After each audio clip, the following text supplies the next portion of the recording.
오늘 우리가 묵상하는 민수기 23장 13절부터 26절까지는 발람의 두 번째 예언 장면입니다. 발람이 세 번 예언을 하는데 그 중에 두 번째 예언이라고 보시면 될 것 같습니다. 오늘 말씀을 통하여 그 몇 가지 제가 묵상한 게 있는데요. 가장 인상 깊었던 것은 13절입니다. 나와 함께 그들을 달리 볼 곳으로 가자. 거기서는 그들을 다 보지 못하고 그들의 끝만 보리니 거기서 나를 위하여 그들을 저주하라 라고 이야기를 하고 있는 거죠. 발락이 생각했을 때 발람이 왜 이렇게 자신이 없을까? 그리고 많은 복채를 주고 띄워줬는데도 불구하고 왜 이스라엘을 저주하지 못했을까? 라는 생각을 해보니까 발락의 결론은 하나님의 뜻이 아니라 숫자였다라는 거예요. 이 원래 첫 번째 예언 때 바알 신당에서 쳐다보았던 이스라엘의 모습은 온 진영이 보일 수 있기 때문에 이스라엘의 숫자가 굉장히 많게 느껴졌던 것 같다라고 판단을 했던 거죠. 그래서 지금 산들로 인도하고 꼭대기에 이르러 다시 한번 제단을 쌓는 모습을 보여주고 있습니다. 그곳에서는 이스라엘 진영의 일부만 보일 수 있다, 끝만 볼 수 있다 라고 이야기를 하면서 여기서라면 나를 위해 저주할 수 있을 것이다 라고 판단을 했던 게 발락의 생각이었다라는 겁니다. 이 달리 볼 곳으로 가자라는 문구가 오늘 새벽에 제 마음에 계속 빙빙 맴돌고 있는 단어입니다. 약속 공동체의 일부만 보시면 안 돼요. 세상은 약속 공동체의 끝자락만 보게 하면서 교회를 욕하게 하고 하나님 나라를 포기하게 만들고 비판하게 만들고 절망하게 만들고 심지어는 저주하게 만드는 모습을 보이고 있습니다. 그 정도로 우리의 삶 가운데 우리를 시험 들게 하는 일들이 있지는 않나 돌아보셔야 된다라는 거예요. 한번 생각을 해봅시다. 우리가 소위 말해서 교회에 실망한 때가 언제입니까? 교회의 전체, 하나님 나라의 전체 모습, 영적인 어떤 그 시대 공동체와 변함없는 하나님의 주권을 바라보고 있는 사람은요, 결코 실망하지 않습니다. 어떤 상황이 있다 할지라도 개선해야 될 문제지 포기해야 될 부분은 아니라는 거예요. 저주해야 될 부분은 아니라는 겁니다. 그런데 꼭 내 마음 가운데 불평과 불만과 저주와 원망이 들어간 이유가 무엇인가? 그게 사람의 말이든 내 생각이든 어떤 것이든 간에 내 마음 가운데 누가 울리는 거예요. 전체를 보지 말고 저 모습만 봐라. 저 모습만 보면 실망하게 되고 저주하게 되고 하찮게 여기게 되고 그 약속 공동체마저도 저주할 수 있는 존재로 끌어내릴 수 있게 될 것이다 라는 거죠. 그렇기 때문에 다시 한번 말씀드리지만 세상은 사단은 하나님 나라 공동체의 크기와 아름다움을 감추고 축소시키는 방향으로 우리를 자꾸 다르게 보게 만든다라는 겁니다.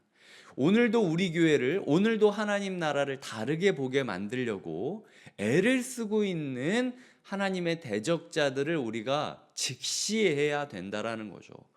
이 사람들 굉장히 열심히 하고 있습니다. 뭐 예를 들어 두 번이나 예배를 드리자고 할 정도로 하고요. 14절에 보면 들로 인도하고 산꼭대기로 인도하고 거기에서도 제단을 만듭니다. 바알 신당은요, 오히려 제단 만들기 편했을 수 있어요.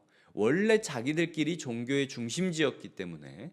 그런데 이건 일부러 이스라엘의 끝자락을 보게 하기 위해서 저 멀리 저 높이 올라간 거기 때문에 오히려 제단을 만드는 게 쉽지 않은 일이었을 겁니다. 그 정도로 우리가 공동체의 흠결, 공동체의 일부만 보게 만들 정도로 애를 쓰고 있는 게 하나님 나라 대적자들의 모습이다.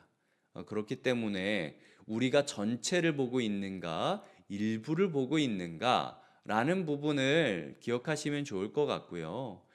그러면은 하나님 나라 공동체도 끝자락만 보면 너무 작고 아무것도 아니게 여겨질 수 있다라는 거예요. 그런 인간적인 관점으로 우리가 공동체를 평가해야 되는가? 두 번째, 오늘 우리에게 주시는 교훈은요, 하나님의 주권을 봐야 된다라고 이야기를 해야 하고 있다라는 거죠. 19절에서 24절까지를 보면은 하나님이 어떤 모습을 가지고 있는지를 예언하고 있는데, 하나님은 사람이 아니니 거짓말을 하지 않는다. 그리고 후회가 없다. 말씀하신 바를 행한다. 이 세 가지 교훈을 발람이 하고 있는 겁니다. 거짓말을 하지 않으시고 후회가 없으시고 말씀하신 바를 행하신다. 이 하나님의 주권을 우리가 사랑의 주권을 의지한다면 공동체의 끝자락만 보여지는 상황이라 할지라도 결코 하나님 나라 공동체를 저주하지 않고 살아갈 수 있는 바른 관점을 갖게 될 것이다 라고 이야기를 하고 있다라는 거죠. 그래서 21절에 보면은 야곱의 허물을 보지 않고 이스라엘의 반역을 보지 않고 여호와 그들의 하나님이 그들과 함께 계시니 왕을 부르는 소리가 그 중에 있도다. 하나님을 왕으로 여기며 소리치는 백성들의 목소리에 귀를 기울일 때, 우리 공동체가, 우리 가족이, 우리 사회가 여전히 부족함이 있겠지만 그럼에도 불구하고 하나님의 주권을 보고 하나님을 왕으로 여기며 부르는 기도의 소리가 우리 가정 가운데 있는 한, 우리 교회에 있는 한, 우리 교회와 우리 가정은 결코 포기할 수 없는 축복 공동체임을 믿으며 살아가는 것이 필요하다라는 겁니다. 이것이 두 번째로 하나님께서 우리에게 주시는 메시지고요. 세 번째로는 오늘 이 말씀을 묵상하며 매일 성경을 보던 중에 매일 성경 해설 일부에 이런 구절이 있었습니다. 제가 정확하게 써오지는 않았는데 요즘 사람들은 응답받는 법에만 집중한다는 거예요. 그런데 굉장히 맞는 얘기 같습니다. 지금 이 구절들을 보면은 발락이라는 왕이 자기의 뜻대로 나를 위하여 메시지가 전달되기 위해서 열심을 거듭하고 있는 것을 볼 수 있어요. 한 번만 제사 드린 게 아니라 두 번이나 제사 드리고 있고요.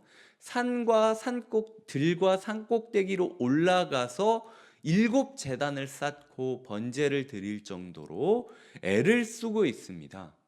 우리의 삶 가운데 이런 모습이 있지 않나라는 거죠. 기도하시는 분들 가운데, 그리고 신앙생활을 하며 기도를 배우고 싶은 분들 가운데 기도를 통하여 내가 하나님께 얼마나 조율되고 싶은지를 원하는 게 아니라요, 어떻게 하면 기도 응답 받을 수 있는지를 얘기하는 사람들이 꽤 많습니다. 오늘 새벽에 제가 묵상해 보니까 저도 그럴 때가 많이 있었더라고요. 예를 들어 금식 기도를 하면 하나님이 들어주신다더라, 몇십일 통성 기도를 어디 하면 된다더라, 골방 기도를 얼마나 하루에 몇 시간씩 하면은 하나님께서 들어주신다더라. 우리가 기도를 이야기할 때 대부분 기도를 응답받게 하는 비결만 우리가 마치 비법을 전수하듯 전수하고 전수받는 모습들을 교회 안에서 가질 때가 많이 있다라는 거죠. 그게 누구의 기도다? 발락의 기도다라고 오늘 매일 성경은 이야기를 하고 있는 거예요. 맞습니다. 우리의 삶에 있어서 더는요, 기도의 응답을 받기 위한 비결을 구하실 필요가 없어요. 왜냐하면 하나님께서는 사랑의 하나님입니다. 하나님은 후회가 없고 거짓말도 하지 않고 그가 말씀하신 것을 행하시는 하나님이에요. 하나님의 선의를 믿는다면 우리가 웅얼웅얼거려도, 우리가 그냥 신음 한번 내질러도 사랑의 하나님은 자신의 뜻을 이루실 거예요. 더 이상 우리가 기도의 응답을 받기 위한 비결을 찾지 않길 바랍니다. 하나님께서 기도를 통하여 우리에게 무엇을 원하느냐, 21절에 나와 있잖아요. 왕을 부르는 소리가 그 중에 있도다. 하나님을 따르는 공동체의 징표는 하나님을 왕으로 여기며 소리를 부르는 그 기도 소리, 그 찬양 소리가 기도에 녹아 있다면 어버버거려도 된다라는 겁니다. 웅얼거려도 되고 기도하는 방법 몰라도 괜찮다라고 오늘 메시지는 말씀하고 있다라는 것이죠. 하나님의 이 주권과 사랑 앞에 기도의 효율, 기도의 비법을 찾는 게 아니라 기도의 진심을 담아서 왕이신 하나님을 높여드리는 기도를 드리는 것, 이것이 오늘 주님께서 우리에게 원하시는 삶의 모습이라는 것이죠. 제가 지금까지 이야기 드린 것을 요약드리자면 세상은 우리를 약속 공동체의 끝자락만 보게 하기 위하여 애쓰고 있다. 이 영적 전투에서 우리가 눈을 돌리지 말아야 된다. 그리고 약속 전 공동체의 끝자락만 보고 시험 들 것이 아니라 하나님의 주권을 느껴야 된다. 그리고 기도하는 소리를 들어야 한다. 내 가정 가운데, 내 교회 가운데 기도하는 소리가 여전히 울려 퍼지고 있다면 내가 보기에 아무리 부족해도 그 공동체는 포기할 수 없는 하나님 나라다. 반드시 축복받을 것이다. 이 하나님의 주권은 세 가지로 요약을 드렸습니다. 19절에 사람이 아니니 거짓말을 하지 않는다. 후회가 없도다. 말씀하신 바를 행하신다. 이 세 가지의 기도 제목을 우리가 꼭 붙잡고 나가야 된다는 거죠.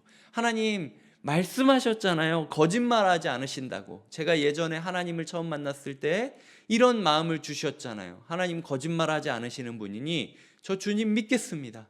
주님 후회하지 않는 분이니 그 약속 변치 않을 걸로 믿고 제가 주님 의지하며 나가겠습니다. 주님, 저는 행할 능력이 없지만 주님께서는 행하시오니 우리 가정을 바꿔주시고 내 인생을 바꿔주시고 우리 교회를 세워주시옵소서라고 기도하는 것이 필요하다라는 겁니다.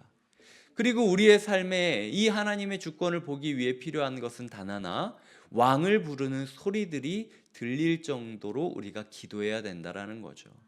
하나님을 왕으로 여기고 기도하는 자들이 남아있는 한 우리의 인생은 결코 꺾이지 않을 겁니다. 말씀을 맺겠습니다. 오늘 발락은요, 내가 축복 안 바랄 테니까, 그러니까 저주 안 바랄 테니까 축복하지도 말라라고 이야기를 해요. 그런데 발람은 어떻게 하나님이 주신 메시지를 내가 안전할 수 있겠냐라고 흐지부지하면서 두 번째 메시지가 끝내고 있습니다. 세상은 우리 공동체를 저주하기 위하여 안간힘을 쓰지만 세상이 막을 수 없을 정도로 축복의 물줄기가, 축복의 압력이 강하게 우리의 삶을 관통할 거예요.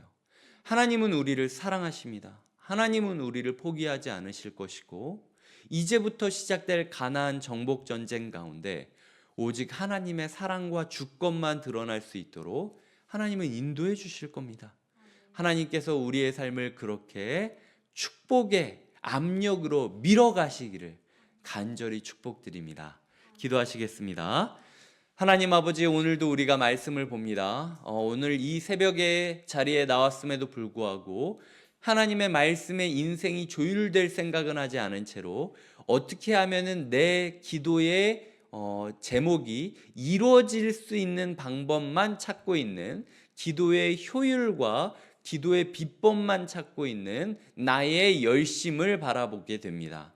하나님, 그런 우리에게 이것이 사단의 방법임을 깨닫게 하여 주시고 회개케 하여 주시니 감사드립니다. 혹시 때로 우리에게 사단이 공동체의 끝자락만 보여주게 하면서 이것 봐, 공동체를 포기해야 돼, 실망해야 돼, 비판해야 돼, 저주해야 돼 라고 이야기하는 이야기들이 있다면 하나님의 주권에 집중하는 하루 되게 하여 주시옵소서. 그리하여 우리를 위하여 행하시는 하나님, 후회하지 않고 거짓말 없으신 하나님을 붙잡으며 오직 왕을 부르는 기도만 높이는 하루 되게 하여 주시옵소서. 압도적인 축복이 우리를 저주하려는 모든 세력들을 밀어낼 것을 믿으며 예수님의 이름으로 기도드립니다. 아멘.